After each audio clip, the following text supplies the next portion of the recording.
Ketika kamu selesai melakukan suatu reaksi PCR dan ingin melihat apakah DNA yang kamu inginkan berhasil diperbanyak, kamu membutuhkan suatu teknik untuk dapat melihat DNA tersebut. Gitu ya. Electrophoresis gel adalah suatu teknik visualisasi DNA yang dapat juga digunakan untuk memisahkan fragmen-fragmen DNA berdasarkan ukurannya. Oke, jadi gini, lo punya DNA, ya, lo nggak tahu nih DNA ini ada nggak? Karena DNA, misalkan kayak ini, kayak ini gue ambil saluran hand sanitizer gue, ya. DNA, misalkan isinya cuma kayak gini, lo bisa ngelihat isinya ada DNA-nya gimana? Nggak bisa. Sama kayak lo ngelakuin ini apa swab kalau lo sering nge-swab, terus si nakesnya kan suka nyocol-nyocolin DNA apa COVID atau bekas iler lo itu ke dalam larutan, bener nggak? Larutan ini, ya kan? Nah, pertanyaannya di larutan itu ada DNA atau enggak? Bisa tahu nggak lo? Nggak bisa. DNA itu kecil banget. Susah lo lihat. Gaib. Gitu ya. Gaib banget. Jadi lo nggak bisa lihat di sana. Nggak kelihatan, tahu-tahu oh ya udah gitu. Berharap aja ini ada gitu. Bekerja dengan iman katanya gitu. Pas nanti keluar hasil nggak nangis. Nangis serius. Sumpah nangis. Kayak nggak tahu apa-apa. Berharap aja ada gitu ya. Ya, begitu sulit lihat DNA. Nah, sesuai dengan namanya, electrophoresis gel menggunakan material seperti gel. Gel ini dibuat dari suatu material yang disebut dengan agarose. Ketika agarose dipanaskan dalam suatu cairan dan dibiarkan mendingin, agarose akan membentuk suatu struktur menyerupai agar. Gitu ya. Pada level molekuler, gel adalah matriks dari agarose yang membentuk pori-pori kecil. Nggak usah dipedulin dulu. Kita lanjut aja dulu baca. Dukun bisa tahu? Nggak bisa. Gue jamin nggak ada dukun yang bisa lihat DNA juga. Di salah satu ujungnya, gel ini diberi lubang, di mana lubang ini disebut dengan well atau sumur. Dan kalau kita lihat dari soal yang tadi nih teman-teman, ya, ini sumurnya ya. Ya, gue akan coba tandain ini adalah sumur-sumurnya nih.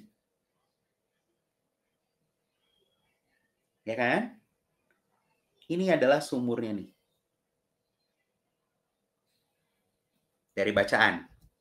Kita balik lagi.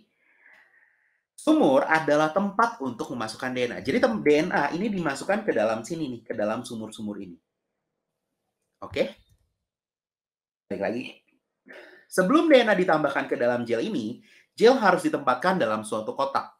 Jadi gel yang tadi, yang ada sumurnya itu ditempatkan dulu nih dalam satu kotak, yang dihubungkan dengan elektroda yang dihubungkan ke sumber listrik. Jadi ada power supply yang ada elektrodanya, gitu ya, dan dihubungkan dengan arus listrik. Gitu.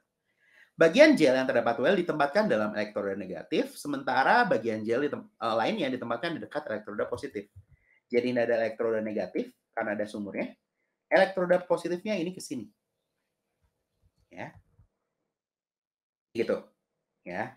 Setelah itu, ke dalam kotak dimasukkan suatu larutan buffer yang mengandung garam dan dapat menghasilkan listrik. Jadi direndam tuh si gelnya, dimasukkan dalam kotak, itu dimasukkan larutan buffer yang ngerendam si gelnya tadi. Ya. Dan gel ini, jadi buffer ini mengandung garam dan dia bisa menghantarkan listrik. Setelah gel berada dalam box, sampel DNA yang ingin diuji dimasukkan ke dalam sumur. Alasannya kenapa sumur no? Karena ada banyak ya betul, karena ada kayak tangga, betul. Karena banyak garis, betul. Tapi lebih menguatkan lagi karena ada ukurannya di sini. Ya, yang diketahui ukurannya ini di bagian sini ya. Berarti yang C kita checklist ya, bener ya. Ya, karena dia bener, karena ditanya kecuali jadi salah. Oke? Bisa ya? Lanjut. Ya. Kemudian sumber listrik dinyalakan dan arus mengalir melalui gel. Molekul DNA, jadi dikasih tahu nih molekul DNA itu muatannya negatif, teman-teman. Akan bergerak melalui matriks gel menuju kutub positif. Makanya dikasih arah gerak DNA nih. Ini menandakan bahwa DNA-nya itu ada. Ketika teman-teman bisa lihat ada pitanya, yeay berhasil gitu, berhasil PCR-nya berhasil berarti. Ada DNA-nya. Gitu. Nah, DNA ini ya berarti ini yang membuat si pernyataan nomor D itu benar. Setuju nggak teman-teman? Ya, nomor D ini juga benar. Yang membuat dia jadi salah. Karena di sini berarti nggak ada pita DNA, gitu ya. Berarti benar nih. Tinggal kita lihat, ya. Sorry, ini artikel lainnya. Saat arus mengalir, molekul DNA dengan ukuran yang lebih kecil akan bergerak ke kutub positif lebih cepat. Nih, katanya lebih cepat ya. Dibandingkan dengan molekul DNA yang ukurannya lebih besar. Oke, kalau gue tanya ke lo, berarti yang di bagian bawah sini, ya, DNA-nya ukurannya lebih kecil atau lebih besar, teman-teman? Kecil ya, kecil. Karena dia lebih cepat bergeraknya. Ya. Sumur 4 mengandung fragmen DNA terkecil. Ini benar juga ya, yang membuat dia jadi salah. Oke, kita lihat lagi, salah artikel. Udah. Setelah listrik dialirkan selama beberapa saat, fragmen DNA terkecil akan berada di dekat kutub positif dari gel. Ditambah lagi nih ya, ini buktinya. Sementara fragmen DNA terbesar akan tetap berada di dekat sumur. Ya, oke, gue tahu ya, mungkin ada yang jawab karena merasa tidak ada pernyataan yang salah karena si sumur 1 mengandung fragmen DNA terbesar. Ya betul sih sebenarnya. Tapi ada yang membuat salah itu adalah di paragraf terakhir. Yang sebenarnya nggak implisit juga nih maknanya. Kita baca ya. Biasanya analisis elektroforesis gel dapat dibantu dengan menggunakan enzim restriksi. Enzim restriksi adalah enzim yang secara spesifik, nih gua tandain kurungin, memotong DNA.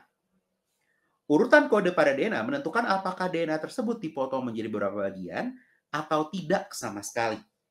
Dua buah DNA yang sama akan menghasilkan jumlah potongan yang sama pada elektroforesis gel. DNA dengan kode genetik yang berbeda akan menghasilkan potongan DNA yang berbeda juga. Nah, gue akan membuat pernyataan. Sumur 3, DNA di sumur 3, ini dipotong dengan enzim restriksi. Setuju nggak, teman-teman? Berdasarkan si paragraf 3 tadi. Ya, setuju ya? Inilah yang menjadi membuat si nomor B ini salah. Yang ini jadi jawabannya, teman-teman. Kenapa?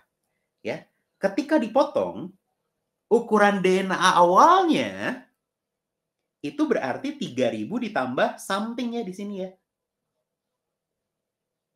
Karena ukuran awalnya itu sebelum dipotong, teman-teman. Jadi yang mengandung fragmen DNA terbesar itu adalah sumur 3. Karena si sumur 3 DNA-nya udah dipotong. Makanya dia jadi 2 fragmen kayak gini. Nggak implisit tercatat di dalam soal, di dalam artikel. Tapi lo tahu kalau ada 2 fragmen kayak gini, berarti DNA-nya sudah dipotong. Dengan enzim restriksi. Gitu teman-teman. Jadi jawabannya adalah yang B.